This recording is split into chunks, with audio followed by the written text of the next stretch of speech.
Hey Google, turn on light.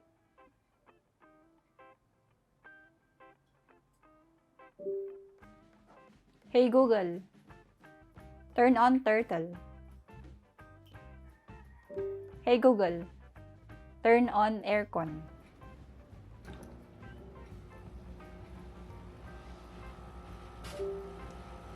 Hey Google, turn on desk.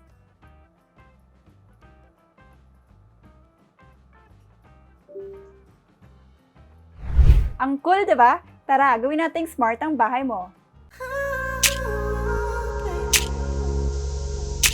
Hi guys! Welcome back to Just Basics and welcome back to another video. And today, yun nga gagawin nating smart ang ating bahay or ang ating kwarto. So today guys, ipapakita sa inyo kung paano natin gagawin yan. Kaya stay tuned and keep watching. Alright, so yun na nga guys, welcome sa aking channel. Actually guys, ito yung pinakauna nating video this year, March na, yes, I know. And napaka-busy natin for the past few months. Kaya, hello, welcome back. Ayan, so kung bago ka lang sa channel ko, please do subscribe to my channel. And madami tayong videos dito sa ating channel guys. And yeah, you can check after this video. Marami tayong tutorials. Mostly tech tutorials tayo guys, mga how-tos, ganyan. Kaya, you go ahead and check my channel later on. Alright, so just a little backstory kung bakit natin ginawang smart some of my appliances dito sa aking kwarto. Ayan, so last month kasi guys, nag-travel kami or may trip kami and then there was a time na kailangan ko mag-book ng room. Pero gabi na kasi late na yung check-in, kumbaga. And naghanap ako sa Airbnb ng matutuluyan namin. So punta kami ng vegan and kailangan na namin mag-rest kasi hindi na rin kayang mag-travel going back home. So, nag-browse ako sa Airbnb and yung isang nag-reply sa akin na host and siya lang kasi yung tatanggap sa amin ng late check-in kasi bandang 9 PM na yon. And maganda rin yung na-browse ko doon sa kanilang rental home kasi nakita ko doon na smart yung kanilang house and never pa kami naka-experience ng ganun. And good thing na sila lang din yung nag-reply sa akin na pwede pa silang tumanggap ng guest at that time. Kaya nag-go ako and nag-book ako and then hindi naman ako na-disappoint guys doon sa house. And shoutout pala kay Sir Ronald. Yun yung nag-host sa amin sa Airbnb. And meron silang Facebook guys and meron din silang Airbnb account. Hindi ko alam kung meron sila sa booking.com pero nag-host sila doon and you can check Margie's Place sa Facebook. Lilink ko na lang sa description box. Kung sakaling mapunta kayo ng vegan and gusto rin nyo matry ang smart home experience. Ayun na nga guys, so pagdating pa lang namin doon sa harapan ng gate nila, doon sa rental house, is voice activated na rin yung kanilang gate. So pagpapasok ka, gagamitan mo lang ng voice command and mag-open yung gate nila. So doon pa lang guys, na-amaze na kami na ginagamitan ng voice control yung pag-open pa lang ng gate. Kasi tinawagan namin yung host and then dinouble check nilang kung kaming nasa harapan ng gate and then narinig namin siyang nag-open ng gate using yung voice command niya lang. Ayun, so after that, nung pagpasok din namin sa bahay nila, pati yung sa door, automatic din yung door, yung pag-open ng light, yung chandelier nila, lahat ng access sa room, like for example, yung aircon nila, yung mga TVs, ganyan, voice activated lahat. Kahit sa dispenser, voice activated din. Kaya talaga first time ko nakakita ng smart home na bahay. Smart home bahay pa. Ayan, so first time ko maka-experience ng ganun. Na-amaze talaga ako. Kaya last week or last 2 weeks, ayan. So medyo napag-isip-isip ko na parang naalala ko yung experience na yun. Kaya sabi ko, paano kaya gawin yun? Or masyado bang mabusisi gawin yun? Kasi kung buong bahay mo siya gagawin, parang masyado bang technical gawin? Kaya nag-research kami and yun. So hindi naman pala siya ganun ka-technical guys. May pagka-basic setup lang naman. Kaya tara, samahan nyo kung paano, kung talagang interesado kayo, please keep on watching.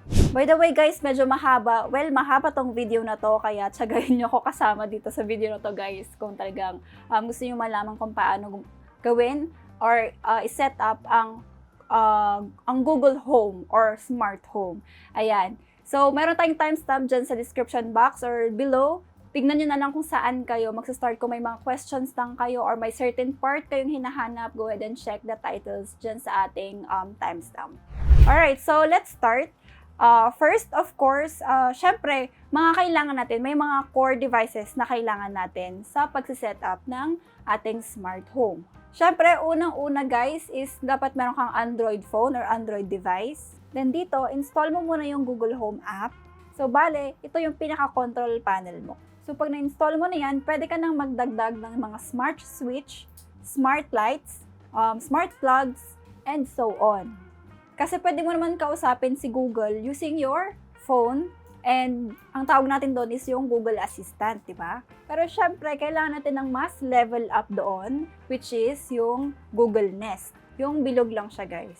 Ayan. So, again, sabi ko nga, pwede mo naman siyang controlling using your phone device. However, ang parang medyo downside lang sa akin sa pag-control ng Google Assistant sometimes is, kung may lock kasi yung phone mo, pag gumagamit ka ng Hey Google, ganyan, hindi siya nag-activate or hindi na susunod yung command kasi kailangan mo muna siyang i-unlock bago niya gawin yung command mo. But dito sa Google Nest kasi guys, hindi na siya kailangan kasi nga, yun naman talaga yung purpose niya. Ayan, so itong Google Nest guys, para lang siyang maliit na speaker. Ayan, so may Google Assistant na built-in yan para pag may kailangan kang tanungin or ipagawa, madali lang siya. Kaysa sa phone yung, like what I said earlier, na kailangan mo pa siyang i-unlock para lang magamit mo. Hey Google, play BTS on Spotify. Got it. Here's your Spotify playlist called BTS Purple Heart. Alright, so alam ko ito yung pinaka-mura na Google device, guys. Ayan, so gusto yung mabudol or gusto yung malaman kung saan ko ito nabila, syempre sa Shopee lang, guys. You can go and check the link on the description box if you want to check the product or you want to buy it also. Yan. Yan tayo. Diyan tayo nagsisimula sa pagbubudol. Alright, so going back, madali lang din naman itong i-set up, guys. Ayan, so kung balak ko kasi siyang gawa ng separate video, kaya please to subscribe to the channel and follow me para makita mo yung next video natin about sa ating Google Home. So after unboxing, i-plug lang natin siya, then hintayin na mag-initialize. Ito nga palang nabili namin or nabili ko sa Shopee ay yung Japanese version, pero okay lang kasi mababago din natin yan sa setup. Hi! Alright, kung okay na siya, punta tayo dito sa Google Home app sa ating cellphone or dito sa phone. Then, add device. Then, click itong Google Nest device. Then, sundan mo lang yung mga next instruction or next part dahil i-guide ka naman ni Google mismo. After yan, ipapakita niya dyan yung basic controls niya. And pwede na siyang gamitin. Hi, I'm your Google Assistant. I'm here to help. To learn a few things you can do, continue in the Google Home app. Okay, so meron tayong makakausap para sa mga voice commands natin. Next naman na kailangan natin is yung mga devices na makakontrol. And napakadami niyan, guys. May mga switches and mga plugs, mga dimmer, mga doorbell, mga lock and so on. So, una kong i-share is itong smart plug. So, from the word itself, smart plug, isasaksak lang talaga natin siya doon sa saksakan. Itong nabili kasi namin, medyo hassle lang kasi meron siyang ground. So, yung design niya is may ground siya, kaya hindi mo siya pwedeng sirain kasi masisira na mismo yung smart plug. Kaya pag bumibili kayo, double check nyo na lang yung mga binibili nyo kung compatible ba sa saksakan na meron kayo sa bahay. Kaya itong nabili namin is nilagyan pa namin siya ng adapter before namin siya sinaksak. So, ayan, pag nilagay mo na, kailangan mo nang i-set up. Pero ito nga palang mga binili kong mga smart devices na to, hindi siya sa Google mismo nabili. Bali, third party siya. And kailangan mo mag-install ng app bago mo ito magamit, yung app nila mismo. Then, tsaka mo lang siya pwedeng i-connect kay Google Home. Okay, so madami kasing apps na pwedeng gumana kay Google Home. Yun yung isang kagandahan niya, kaya madami kang mapipili or pagpipilian na pagbilhan ng mga smart plugs or smart lights or smart devices. Ayan, so sa pag-research ko, yung mga connected or yung mga affiliated sa Tuya na integration, bali ito yung integration ng smart devices. Ito yung mga madaming klase ng device, so medyo mas okay na dito ka sa brand ng integration na to pumili at bumili ng mga devices. Okay, so ang pinaka-common na app na gumagana sa Tuya is yung Smart Life app. Madami din kasi guys gumagana na application sa Tuya integration. Kaya madami kayong pagpipilian talaga. So in this video naman is mga basic lang din naman yung ipapakita ko sa inyo, yung mga gagawin nating setup. Like for example, yung ginawa natin kanina, mag-turn off ng light, mag-off ng light, ganyan. So pag mga times na tinatamad ko lang talaga, and yun, so ito lang yung dalawang kailangan mong application na pang-control, which is yung Smart Life app at yung Google Home app. Alright, so pag meron ka ng mga application na kailangan, syempre ngayon kailangan natin gumawa ng account. Alright, so yan, madali lang gumawa ng account sa Smart Life app guys, kasi may mga instruction naman or i-guide naman kayo doon sa screen, kaya madali na lang talaga siyang gawan ng account. Alright, so after nyan, pwede na tayong mag-add ng devices. Okay, so sa pag-add naman ng device guys, madali lang din siya kasi meron naman tayong manual and pwede mo rin lang naman sundan sa inyong application. Okay, so basta naka-on na yung mga device or yung device, and then pag-click mo ng add device, madedetect naman na niya dito. Minsan, kailangan mo lang i-turn on yung Bluetooth ng phone mo para mas mabilis ma-detect yung ibang devices. Okay, so ito na siya sa discovering devices, yung sa icon na plug. And then, ang gagawin lang naman ay i-connect mo siya sa Wi-Fi mo. Then, after that, okay na. So, dito sa app, pwede mo siyang kontrolin na i-on and off. Dito din kasi, pwede kang mag-set ng schedule. Tulad sa isang smart plug ko, which is yan, yung sa desk ko. Yan guys, ginawa ko siya ng schedule. Bali yan, nag-turn on talaga yan ng 7 a.m. hanggang 5 p.m. Yan, pero kahit naka-schedule siya, pwede mo pa rin naman siyang i-off or on anytime. Parang yan ngayon. Wala pang 5 p.m. pero pinatay kasi natin siya kanina. Kaya naka-off. Pero pag binalik mo siya sa on ulit, and then madidetect niya na 5 p.m. na, mamamatay pa rin naman, mag-off pa rin naman. Ayan, so dyan na part natin ginagawa yung pagsischedule ng devices. Okay, so after ma-set up, pwede natin i-connect siya sa Google Home para magamit na natin yung voice commands. So, sa Smart Life app, i-connect natin siya sa Google Home para lahat ng devices natin makokontrol na ni Google Home. Anyway, minsan mo lang naman siya gagawing setup, guys. Minsan mo lang naman siyang gagawin. Kaya, and then after that, pag mag-add ka na ng devices Smart Life, mag-automatic na siyang nandoon sa Google Home. Alright, so proceed na tayo sa paglilink. So, homepage ng Smart Life, punta ka sa Me tab. Then, click mo itong Google Assistant. Now, may Alexa dito, pero based sa research ko, madami siyang issues, kaya nag-Google Home ako. Okay, so after clicking Google Assistant, click lang itong link, then agree. So, pag inopen mo na itong Google Home mo, andito na yung mga bagong smart plug mo. Ang next pala na dapat mong gawin, guys, ay maglagay ng specific name. For example, ito. Ang nilagay natin dito is room fan, kasi ito yung para sa electric fan namin. Mas maganda kasi guys na mas specific yung mga name ng mga devices mo para pag in case na madami na sila, mas madali lang siyang tandaan din, and yun, para hindi rin nakakalito. Lalo na for example, pag madami kang ilaw, may light 2, pwede mo siyang sabihan ng light 1, bedroom 1, light 2, ganyan. Kasi pag light na naman lahat, edi mag-off lahat ng ilaw. Diba? Alright, so next naman na ipapakita ko sa inyo guys is yung sa smart switch. So same lang din yung sa pag-add, and ang pinagkaiba lang guys is yung sa installation. Siyempre ito is may halo na siyang electrical thingy. Kaya pag kailangan mo ng assistance sa electrical thing, please do ask. Siyempre, ang hirap mag-DIY kung lalo kung wala ka namang background, kaya magpatulong po kayo. Ayan, so ipapakita ko sa inyo kung paano ilagay naman yung smart switch. Ayan, so yan ang ating smart switch guys. Parang normal switch lang din naman siya. Pwede mo rin pa rin naman siyang manually na i-turn on and turn off. Mapipindot mo siya. Para siyang touch screen. Parang ganon. Yung pakiramdam niya. Yan. And makikita mo din yan. Magre-red yan pag naka-off. And then mag-blue naman siya pag naka-on. So madaming klase nito. Pwede kayong magtingin sa Shopee, ganyan. But if you wanna purchase this specific product na nabili ko, since nakita nyo na kung gumagana naman siya and okay naman yung pag-deliver sa amin, ganyan, you can go ahead and check the link on the description box. Ayan, so yan lang ang basics ng ating Google Home. Ayan, pag if ever na gusto nyo naman i-level up ang inyong Google Home experience, is may maire-recommend pa ako sa inyo na idagdag, which is yung Google Display. Itong Google Display naman guys is para siyang 7-inch na tablet yung binili ko, pero meron pa siyang mas malaking version nun, which is mas mahal na siya. So ano magagawa natin dito sa display na to? So itong display naman guys is since para siyang tablet, of course, for example, may voice command ka or may mga itatanong ka kay Google, ganyan, magpapakita siya. Usually, visuals yung lumalabas dito. Like, for example, may isasuggest siyang panoorin mo na YouTube na video or, for example, papakita siya ng picture.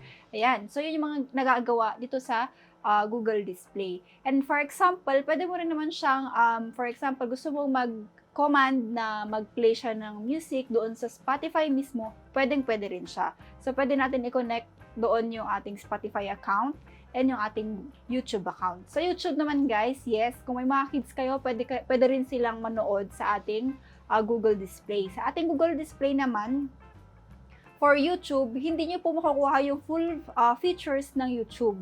So, pwede lang siya mag-play, for example, Hey Google, and then mag-play siya ng certain video na sasabihin mo. So, lalabas yung content na yon, and then yung mga suggested lang, makikita mo rin naman sa ibaba, or pwede mo siyang i-swipe up, and then magpapakita yung mga suggested videos sa baba. Ayan, so for the Spotify naman guys, i-connect mo lang din yung Spotify account mo dito sa Google Home, and then, yun, so bahala na siya. For example, magko-command ka, and then yung specific title and singer, and then sabihin mo on Spotify, yun, so dediretso na siya doon sa ating Google Display. Doon na rin siya mag-play ng Spotify. Ayan, so napaka-convenient, lalo pag gusto mo lang naman, bigla kang nakaisip ng kanta and gusto mo siyang i-play, yun. So mag-play siya doon sa ating Google Display. Alright, so ano pa pwede natin gawin aside from sa YouTube, Spotify, dito sa ating Google Display? Ang isang maganda dito guys is like for example, meron kayong may specific na doorbell na para sa Google Home talaga. Yan, so kung afford natin bumili ng doorbell or kung talagang kailangan din ng doorbell, ganyan ang bahay nyo, pwede natin siyang i-connect dito sa ating Google Display. For example, yung mga nakikita nyo sa K-drama, parang ganon siya. Yung pag may nag-doorbell, nakikita nyo sa ating display yung kung sino yung tao nandun sa may pintuan. And at the same time, pwede kang makipag-usap doon and naririnig yung isa't isa, and pwede mo na rin i-control doon yung pag-open or pag-unlock ng inyong pinto. Ayun, so wala tayo nun guys kasi mahal yun. That's 10,000 plus and hindi pa naman natin siya kailangan sa ngayon. Kaya hopefully soon, pag may bahay na tayo, matatry natin ang may doorbell na gumagana sa Google Display. Okay, pero may workaround yan guys. Huwag kayong mag-alala. Kung hindi natin ma-afford yung 10,000 plus na doorbell, and pag gusto lang naman natin na may makita tayo or may ma-integrate pa tayo dito sa Google Display natin, meron ako may recommend sa inyo, which is yung Tapo camera. Ayan, so Tapo CCTV camera. Ito guys, sa ating channel, sa mga hindi po nakakaalam, nag-unbox po tayo ng mga CCTV camera, and napaka-popular sa atin is yung Tenda at yung V380 ng Franwell. So, hi pala. Shoutout sa inyo V380 or sa Franwell po baka naman. Ayan. So, ayan. If ever you want to watch those unboxing videos and reviews, you can go and check the link on the description box, or you can find it on my channel as well. So going back doon sa ating Tapo camera, pwede natin siyang makonect dito sa ating Google Display. Yan. So very good news yan. So for example, meron tayong Tapo camera. Okay, so ipapakita ko na sa inyo na in-unbox namin tong Tapo camera, pero gagawa tayo ng separate video na nakafocus lang kay Tapo camera, alright? So ipapakita ko lang sa inyo na pwede natin siya i-connect sa ating Google Display. Yan, so sasabihin mo lang yung magic word, which is, and then, show camera or Tapo camera, ganyan. And magpapakita na agad yung display. Ang maganda pa dito guys is, ang bilis niya mag-respond and nakikita mo talaga siya. And sa Tapo camera, ang isang gusto ko rin dito is pwede ka na rin makipag-communicate doon sa display na mismo. Which is hindi mo magagawa yon sa mga naunang unbox ko na mga CCTV camera. So talagang plus point sa akin yun. And talagang masaya ako na discover ko itong Tapo camera or CCTV camera na pwede natin i-integrate also sa ating Google Home. Shoutout pala sa TP-Link, may utang pa kayong smart plug sa amin. Okay, so isang pros pala para dito sa ating Google Home or sa ating Smart Life app is that, for example, usually ginawa na namin to for ilang times na. So, for example, nasa labas ka, and then pag uwi mo ng bahay, gusto mo na naka-on yung aircon para malamig na yung room and all that. Pwede mo siyang i-control using your device or using your app only. So, diba, ang galing? So, maybe at least 5 or 10 minutes before you arrive home, pwede mo na i-turn on yung aircon nyo sa kwarto nyo just using your phone camera, your phone itself. Ayan. So, doon lang mismo sa app yan as long as meron kang data or wifi. Okay, so isa pa pala guys para doon sa smart plug. So, meron palang ganitong way, sana nalaman ko before pa, na mas mura pa kaysa doon sa setup na alam namin before. So, kami kasi kailangan namin malaman yung wattage or yung kung ilan yung konsumo namin sa aming aircon. Ayan. So, sa smart plug mismo, nakikita na doon sa app kung magkano yung nakukonsumo mo doon sa aircon. Before kasi, meron kaming setup, which is this one. Papakita ko sa screen. Yan, mas mahal yan. Way na mas mahal yan doon sa smart plug lang. So, ito yung isa sa mga good feature nitong smart plug. Okay guys, so bago natin tapusin itong video na to, sasabihin ko lang sa inyo mga nagustuhan ko at mga ibang hindi ko rin nagustuhan sa Google Home setup na to. Okay, so first na nagustuhan ko guys is sa pagpili ng mga Google devices, madami tayong pwedeng pagpilian as long as we should do our research first. Kung ano yung mga compatible at mga hindi, para syempre hindi natin ma-waste yung mga bibilihin natin na hindi pala compatible doon sa smart na device bibilhin natin or hindi pala siya pwede doon sa Google Home mismo. Pero guys, dito sa Google Home kasi versus kay Alexa, mas madaming compatible devices si Google Home kaysa kay Alexa. And syempre, doon tayo sa mas madaming pagpipilian at mas mura. Okay, so second naman guys is, nung nagre-research pa lang ako, nababasa ko na or narinig ko na minsan is talagang hindi nakukuha ni Google yung command mo or your voice command mo or minsan iba-iba yung mga sinasagot niya sa'yo. Well, may time na na-experience namin yon, pero most of the time naman, gumagana naman siya ng maayos. So, siguro, depende lang sa pagka-pronounce mo ng word or sa pagkakasabi mo ng command siguro. So, yun lang. Alright, so that's it for today's video guys. Thank you so much for watching. Again, first video natin to ng taon, kaya please support me as well and do subscribe to my channel, watch other videos on my channel. Baka makatulong pa ako sa'yo in other way ng mga tutorials ko, ganyan. Alright, so again, madami tayong upcoming videos, marami na pong nakapila, kaya please bear with me. Again, subscribe to the channel, like this video, share if you need to, and if you have any further questions, clarifications, or kung may isa-suggest kayo, or may mga gusto ko yung i-share na experience about our Google Home na hindi ko na-mention sa video na to, please do comment below. And again, my name is Jess. Thank you so much for watching and see you on my next video. Bye!